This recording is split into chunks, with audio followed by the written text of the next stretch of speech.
So we've got Sean Strickland versus Dricus Du Plessis main eventing in January. And Dricus's whole journey into the MMA spotlight has been an interesting one. For the majority of MMA fans, I think most people were introduced to Dricus when he fought Darren Till. And I think the main consensus after that fight was Dricus kinda sucks and Darren Till is just completely washed.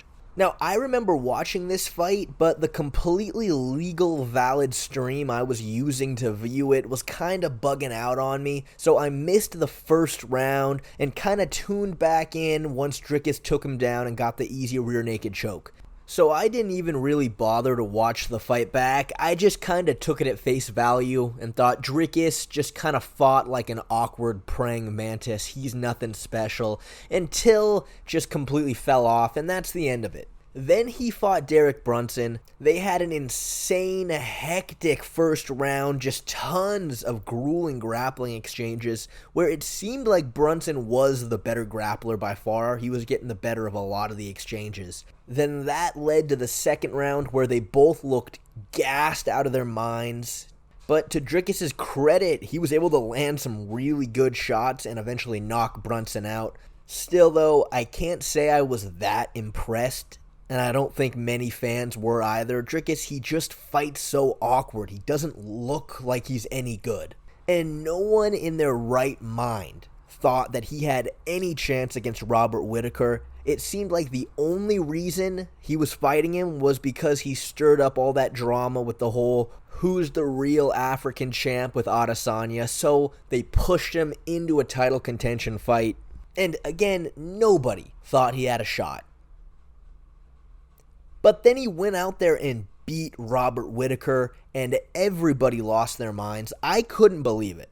This made me go back and rewatch his fight with Darren Till, and something clicked for me rewatching the fight. I had an epiphany, and that epiphany is, Dricus, yeah, he's a white guy, but he certainly has the genetics of an African. This guy is a monster.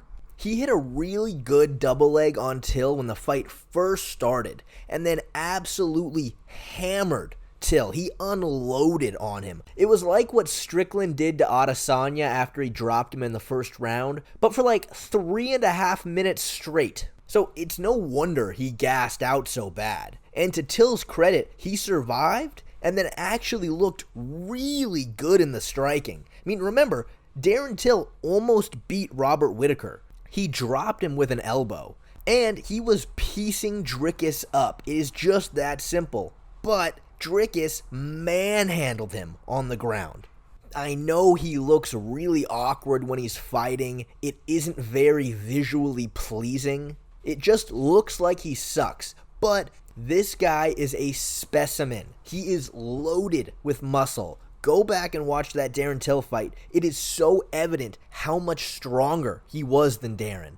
And he hits really hard. He absolutely crumbled Brunson. He absolutely destroyed Brunson's leg with one nuclear kick. The thing about both of these fights for Du Plessis was that there was an insane pace in the first round. It makes perfect sense why he gassed out so bad. But looking at the Robert Whittaker fight, Dricus, he fought a lot smarter, a lot more conservative, and he really wore on Robert.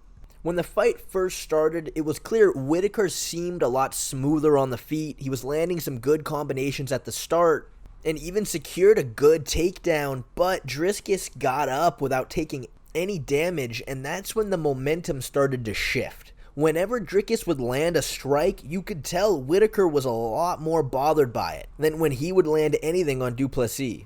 Just looking at them both side by side, you can tell Dricus is a lot more naturally muscular, and it showed so much in the fight when he hit that head and arm throw on Whittaker, which, may I add, is not supposed to work at a level this high. He, just like he did to Till, manhandled Whittaker on the ground. When he got taken down, he got right back up. But when he took down Robert, he was stuck.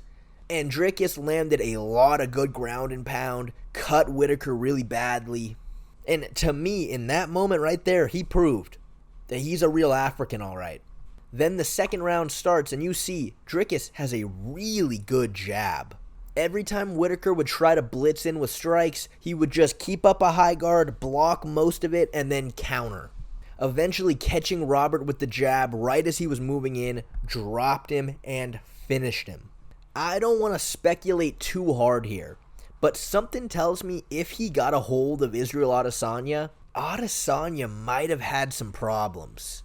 It's tough to say because Adesanya survived on the ground with Marvin Vettori, who's also a big, thick guy.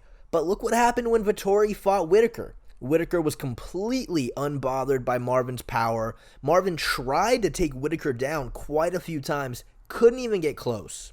Parallel that with Du Plessis just absolutely daddying Whittaker, and man, it makes you wonder, did we miss out on Du Plessis having an absolutely legendary run to the title?